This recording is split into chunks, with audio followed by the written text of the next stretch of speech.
Welcome to Burning Bright, a weekly podcast presenting poetry and prose from Passenger. Thanksgiving's about a lot of things, among them gratitude, family, sports. It's also about food, and that's what this episode of Burning Bright is about. We'll begin with Bonnie Jacobson's poem, The Mystery of Food and Thought, from Passenger, issue 72. I don't know how to live, and so I just do it, eating my egg a day as if it were the first egg of my life, or the last. Coffee and toast as great an astonishment. Any hunger strike is conviction I cannot imagine, while imposed starvation is evil way beyond Satan in that silly red satin bodysuit. And though my mind has rummaged through a dustbin of possibilities, it will never understand why it must eat in order to savor and praise. Bonnie Jacobson's poem, The Mystery of Food and Thought. Bonnie said, I argue a lot with what my primitive brain, for lack of a better idea, calls God. The mystery of food and thought came easily, because it is straightforward, with no fresh metaphors or digressions, just a wistfulness. Charles Springer said his poem Suburban Pastoral just seems to have happened, like someone was telling me what to write down, most likely my lost partner, reassuring me neither of us was really lost. It's the perfect time of the year for evenings, you home from your desk in the big building, me from the bench by the pond in the park, tables on all fours in the kitchen, wine breathes through its mouth, music like no music sweeps in off the porch swing. A loaf cools, butter puddles. We are finally beside us. What's left and right in the world? Suburban Pastoral by Charles Springer from Passenger, issue 61.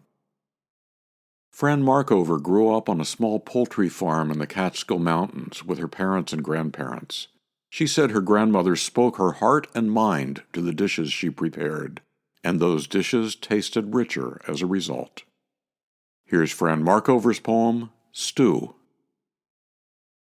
How she spoke to the vegetables, soften up already or take your time, usually in Yiddish. Maybe she was thinking about the garden and how the pungent earth sifted through her calloused fingers. Sometimes I heard cries to the chicken roosting in thick liquid, question and response as if she were in shul, the rabbi intoning his queries, congregants nodding, Amen. Grandmother asking the bird, What's missing? Salt, chives, abyssal celery? Sometimes steam would moisten her face.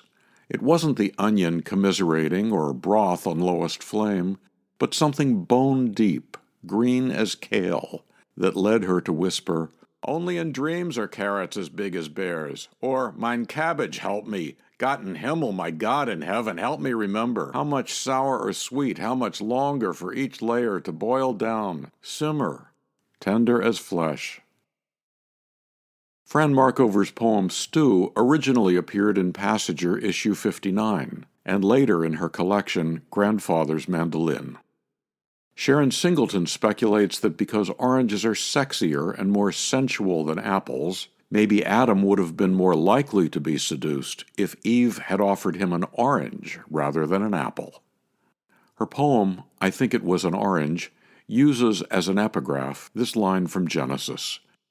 She took of its fruit and ate, and also gave some to her husband. It is all belly, dimpled, pregnant, its skin oily to the touch, bitter to the taste.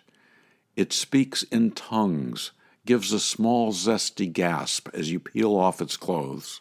It is Persian, whirls, ecstatic, splits into two perfect halves. The membrane sections are zealots of sweetness. Press the globules against your tongue, and your mouth is born again. Tuck the moist peelings in your pocket. Your hands, those evangelists, will smell like incense. Sharron Singleton's poem, I Think It Was an Orange, from Passenger, issue 59.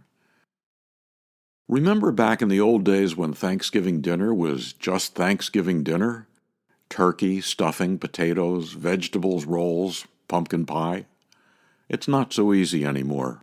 We'll end with Ellen Hartley's poem Modern Dilemma from Passenger, issue 58. Sing a song of gluten, pocket full of trend, what to make for dinner when cooking for a friend.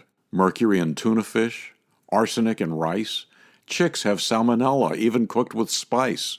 Soda's empty calories make you fat and lazy. Coffee dries you out, leaves you jittery and crazy. Hot dogs shot with nitrates, lactose, and a malt. Sweets cause diabetes. Better skip the salt. Trans fat clogs your arteries. Steaks considered cheating. Vegan fakes taste awful. You might as well quit eating. Modern Dilemma, Ellen Hartley. To buy Fran Markover's book Grandfather's Mandolin, subscribe to or learn more about Passenger and its commitment to writers over 50, go to PassengerBooks.com. You can download Burning Bright from Spotify, Apple and Google Podcasts, and various other podcast apps. For Kendra, Mary, Christine, Roseanne, and the rest of the Passenger staff, I'm John Shore.